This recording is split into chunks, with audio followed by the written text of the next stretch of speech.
Well, good afternoon. I am absolutely delighted to be with such a salt-of-the-earth company because I've been thinking about this for almost a month now because you guys take me back to my roots. I grew up in South Dakota. Anybody from South Dakota in the room? Woohoo!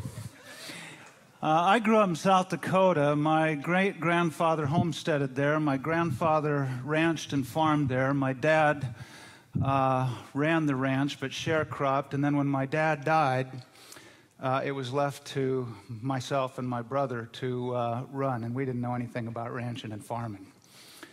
So I learned a lot in a very short period of time, and I want to tell you that I've told our sharecropper, Terry Buchert. Anybody know Terry? Anybody work with Terry? South Dakota, maybe? I said, you know, Terry, you guys... You're the ultimate entrepreneurs in our country because you partner with Mother Nature. And sometimes she can be really kind and sometimes she can't.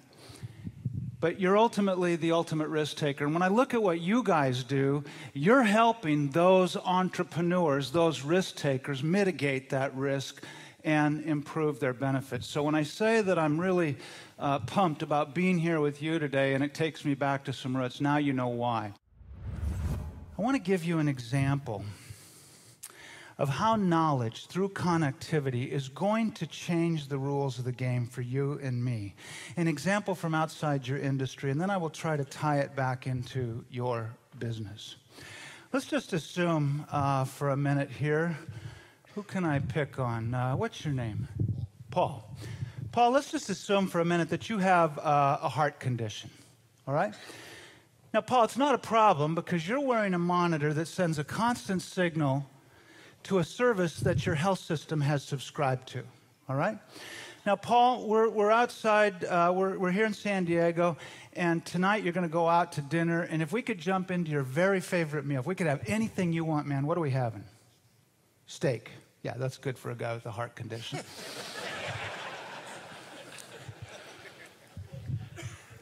Now, Paul, you're about to have a heart attack, man. Men and women, just minutes before he ever knows that anything is about to go wrong, the monitor sends a signal, the service picks it up, and automatically out over the internet go bids for emergency medical services. Bids. Paul, you like that term, bids? You're about to go face down in the T-bone, man, and they're bidding on who's going to haul your butt away. The bidding happens in real time, so automatically paramedics are dispatched to our restaurant location. Automatically, the best cardiologist within 20 minutes of our restaurant is found, and she's on her way to the hospital. Automatically, a prescription is already being sent from a pharmacy, already confirmed to have the medication he's going to need, and it's on its way to the hospital. While all that's taking place, Paul, the service that your hospital links to another service that collects heart data from all over the globe. They plug in your vitals, man, everything they know about you. They run it through the algorithms, beam it up to the satellite, and beam it down to the PDA on the physician's hip or the PC in the emergency room. And now at the fingertips of that service provider is the very best information she's going to need with which to serve her client. What are we talking about here? We're talking about a level of connectivity that creates a smart system that allows the service provider, in this case, to gain new knowledge with which to add new value to differentiate herself with her customer, in this case, save a life. And it doesn't stop there. I make a couple trips to Japan every year, and the Japanese have taught us that one of the centers, you ready for this? One of the centers for disease prevention and wellness in the very near future is going to be where? Anybody want to take a crack at it? Your home. Your home. Specifically, your bathroom. Why? Are you ready for this? Because the Japanese have invented the smart toilet. Take a look. Pretty soon, Paul, you've been coming to this thing for a while? You know a lot of these people? Okay. Pretty soon, Paul, embedded in the porcelain of your toilet is going to be a keypad. You know what that means, Paul? You're going to have to log on to your own potty, man. Why? Because the toilet seat reads temperature, weight, and body fat ratios, and the VXL chip in the toilet collects and analyzes up to 122 compounds in your urine or your stool and stores that for up to 120 days and displays it on an LED, stores the information, and displays it on an LED readout. So, Paul, you come in, you log on to the porcelain, and the LED thing says, hey, Paul, how about a few less T-bones? You know what they're going to do with it after that? They're going to attach a modem to his toilet. And all that information is going to get downloaded to whom?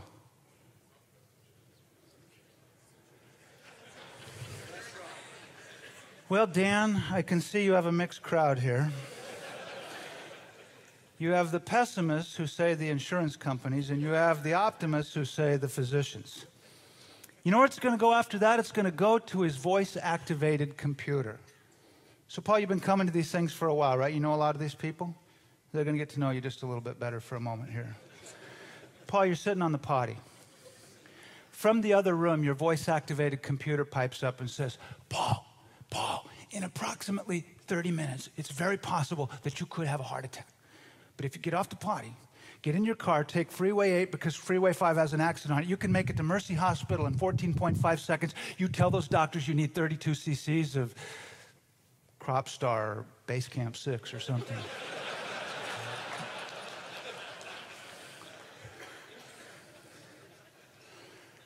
What's the question we ought to be asking ourselves, ladies and gentlemen? The question I ask myself every day, because all I have to share is information. If it isn't relevant, I don't get to do what I do. My question to myself is, Kevin, are you personally equipped to live in that kind of world? And that's my question to you. You say, well, Kevin, that's kind of a far-out example. I mean, I don't know if that's very relevant to those of us that are selling nutrients and fertilizer. Well, let me give you one that is then. Most of you in this room know the name John Deere and Company, yes? Most of you in this room know that for at least 15 years, Deere has been a leader in data warehousing and information-based farming. Why? Because most of you know that on every new Deere tractor is a small little computer which takes 3 simple measurements, latitude and longitude to the nearest square yard, and yield, which means how much wheat or barley or soybeans can I cut in that square yard, yeah? The computer in the tractor talks via satellite to the computer in the farmer's kitchen, which has a bitmap of the lower 40. A satellite, by the way, that scans the light waves of plants, determining plant quality and soil condition.